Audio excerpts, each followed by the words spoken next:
Our God is an awesome God. He reigns from heaven above with wisdom, power, and love. Our God is an awesome God. Thank you, Jesus. Thank you, Yeshua. Thank you, Alpha and Omega. Thank you, beginning and the end. Thank you for writing the Bible so I could read it and learn. Just a little excited tonight because I was down in the dumps on my 25K challenge account. I haven't been down to 25K in a very long time, so I had some working out to do. And also I was on a new platform, Moo, so it takes a little bit of time to get to know the platform. I had never used it. I kind of just threw myself into it, and that was probably a bad idea. I should have probably taken a week to learn it, but either way, I went from like 25K, the original what I put in, to really challenge myself, and I was down to like 18 in a week. Or in like a day, or in like 2 days. I don't even know.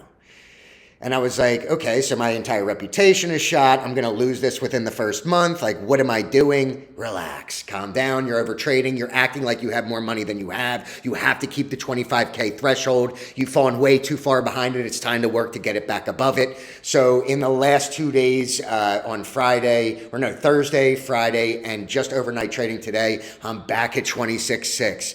26.7. So that's 50% on my entire portfolio when my back's against the wall, when I'm at the ropes. Like Jake Paul, you already know I look like him. You didn't know I wasn't, did you? I'm his late lost brother, his younger son, some may say.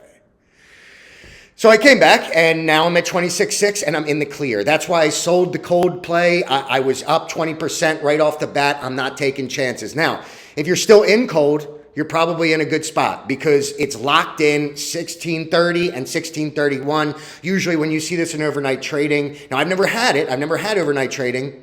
And I kind of made the mistake of selling my full position, thinking, well, if it's locked in this spot, I can get those shares back if I want to, or I can buy back a fourth or whatever. I just needed to get over that 25 and lock it in.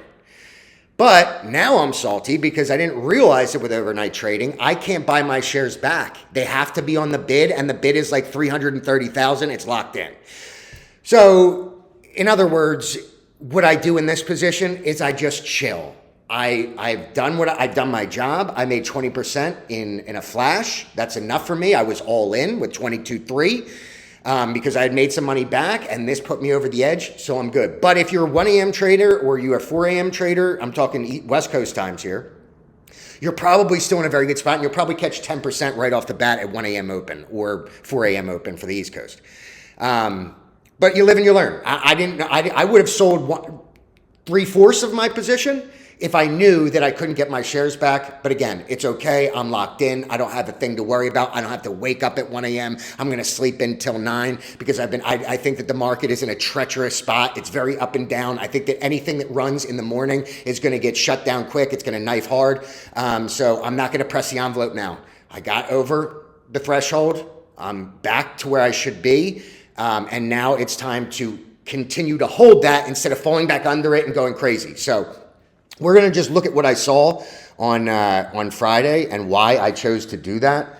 To get into KOLD, it was a very nerve-wracking situation because Boyle was on fire even after hours. It looked insanely amazing. And I sat there for the final 15 minutes. I was like, you should probably just sell it. Just sell it. You can't risk going down anymore. You're going to maybe you get thrashed 20% at open, but no. I stuck to my conviction, and sometimes you need to stick to your gut. Sometimes that's the most important indicator that you have. Let's see. We're going to TradingView.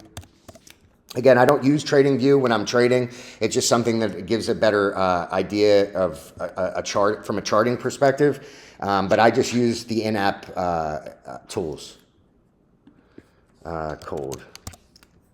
So again, guys, if you get to 25K, you still have to be very careful. You have to be very careful. Okay, here, let me make myself smaller.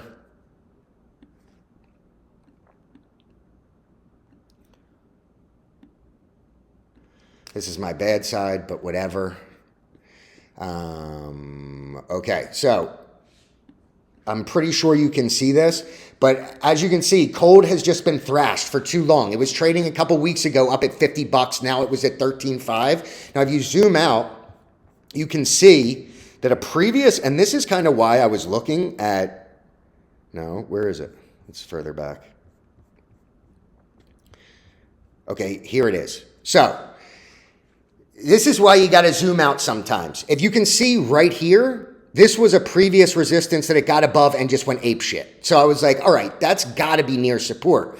Now, where I screwed up is on Friday, I was like, started buying at 15. And I was like, shit, I knew it was going to 30. This tip is like in reality, it's like 1340. Okay. Where was the low? Like 1340.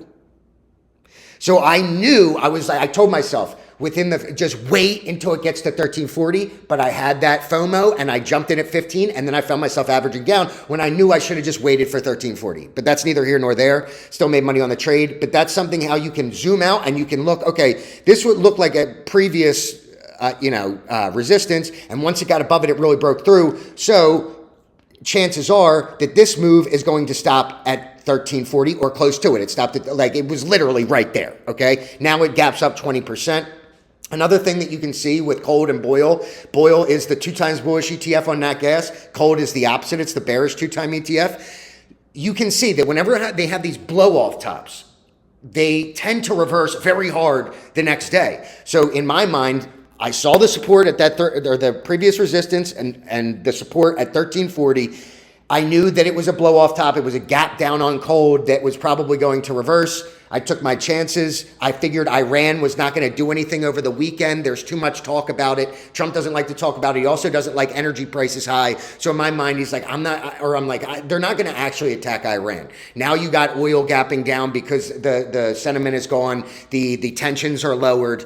I think they're going to come to a deal. I think it's all posturing by Trump to get what he wants in the deal. Do I think that Iran is going to fold? Yes, they always do. Every single time that I go bullish on oil in these discussions, they always end up thrashing me, and it never happens. For oil moving forward, you have to wait for the actual catalyst to occur. You have to wait for like a Ukraine-Russia war that has longevity. It can't just be an overnight strike like Venezuela, and it can't just be talks like Iran. So that's about your commodity oil. I do see Indo coming right back down to 3. I do see all the oil hype dying. NatGas is showing that. Oil, USO overnight is down 5%. I think 10% maybe. It's getting thrashed. All commodities are getting thrashed right now. Gold, you get 18 days of gains only to get thrashed back down to in 1 day. Okay, these things are acting like meme stocks right now, and that's why I'm trading commodities. They're giving big moves up or down. You just better find yourself on the right side of it. I got into gold. Let's look at gold real quick.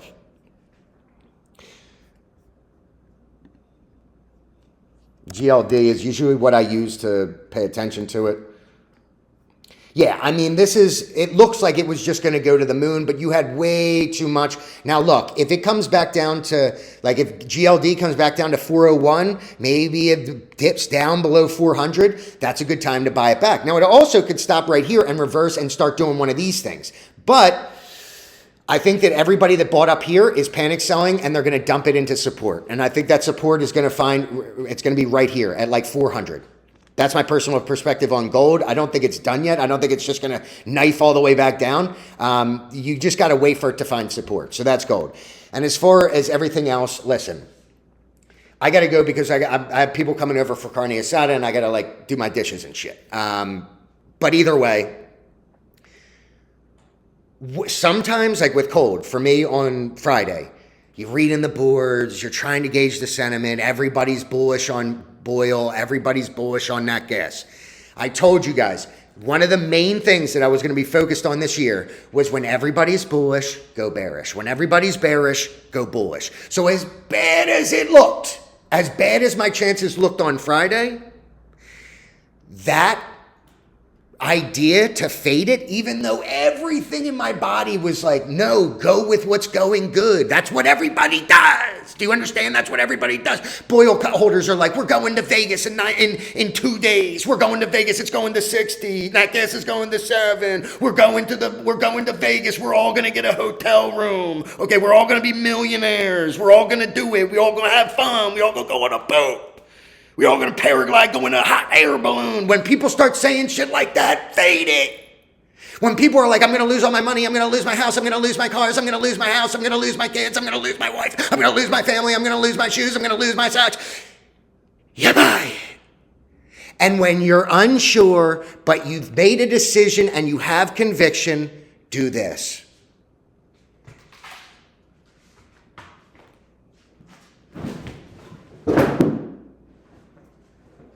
And take a nap.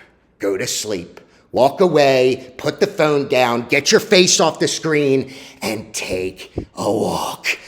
Touch some grass, go eat some pie, go talk to some people on the street, go do whatever you gotta do. But get away from the screen and trust your gut. See you tomorrow. I might not even trade tomorrow. I might sleep in. I might just go to the gym 4 times. Pump these shoulders up like you never seen.